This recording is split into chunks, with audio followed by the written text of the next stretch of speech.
My name is Pat Reedy, and this is my husband, Murray. Hello, my name's Murray Reedy. We're from New Zealand. We came first of all in 1996. We've been many times since then.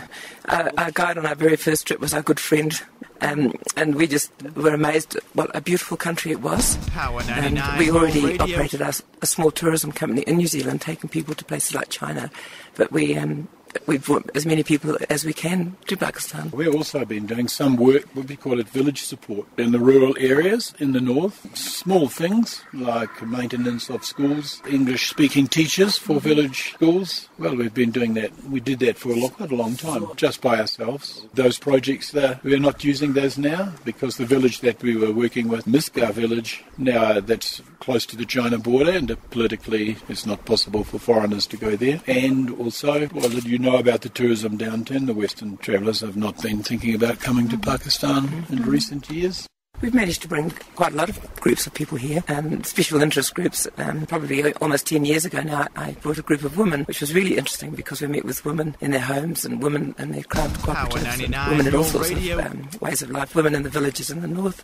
So it was quite a special trip. But unfortunately at the moment people think it's not all that very safe to come here. We don't quite agree with that. Well, from our personal point of view, we know that there are risks and there are some places that Pakistan government prefers tourists not to go. It's considered to be too risky. But generally, Pakistani people are hospitable, and the north is an easy place to travel, and the good facilities are good, and just don't see any risks.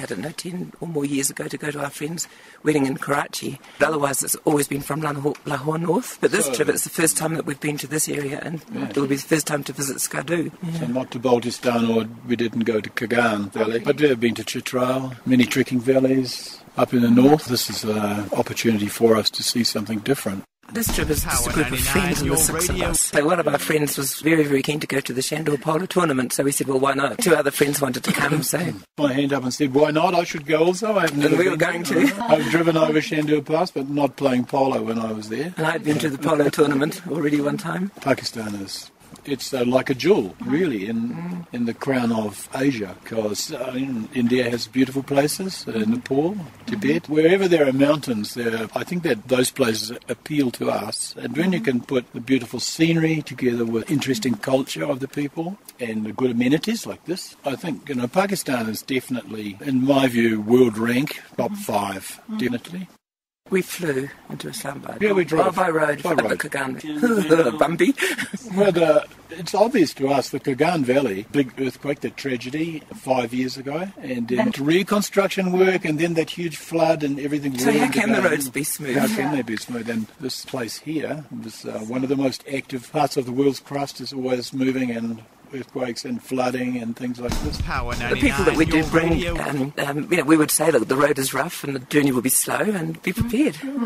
I think people in our country do know this, because New Zealanders are mountaineers. They like the wilderness, they like to trek, and so they know about this because they're already in the mountains doing these things, and adventurous travellers. There's much published about Pakistan, Lonely Planet, all those other guides. They're quite well known and popular, and they're comprehensive, and they should identify those people and work with those people. And it doesn't cost very much to do that, but I think it would be quite effective.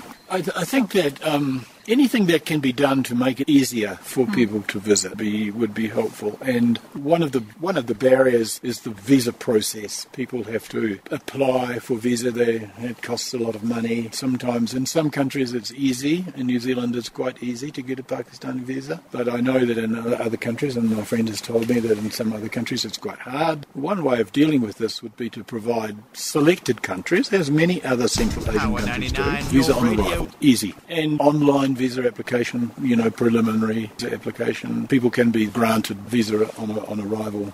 A simple process to do it. Next door neighbour to the north, in Tajikistan, Kyrgyzstan, they do it. It's really probably one of the simplest measures that could be done. When you cross from one district to another, you have to leave the paper with the group. And this is good because it's a security thing, and it helps people should there be an accident or something, to find out where the travellers are. I think that's quite helpful. So perhaps travellers are required to have a guide with them, because then that ensures that they're going into the right places, and assistance in what you should do and what you shouldn't do. Yeah, I think, the largest group of travellers in the world are independent travellers. Yeah. So they're people with means and an interest travel. If you switch them off by requiring them to have a local guide, Yeah, sure. I think you're losing a great opportunity. I think what you should do is what's happening at the moment, and that is people get a visa and make it simple so they get it on arrival. It's even better. Then when they travel around, it's made clear to them that they register, and they move from one place to another place, just as you do in many other countries, or they have to present a paper at the check post, so on and so forth. The system can be arranged and operated without any corruption involved in it, then I think that would be a really useful... Great. You just smile, get a wonderful smile back. Mention cricket. Oh. Talk about cricket. It's easy. And I think as a woman travelling, I think you need to be dressed appropriately. And there's some places where you really should be covering your head. Some doesn't matter so much. I think it's knowing that type of balance. Okay, so thank you so much.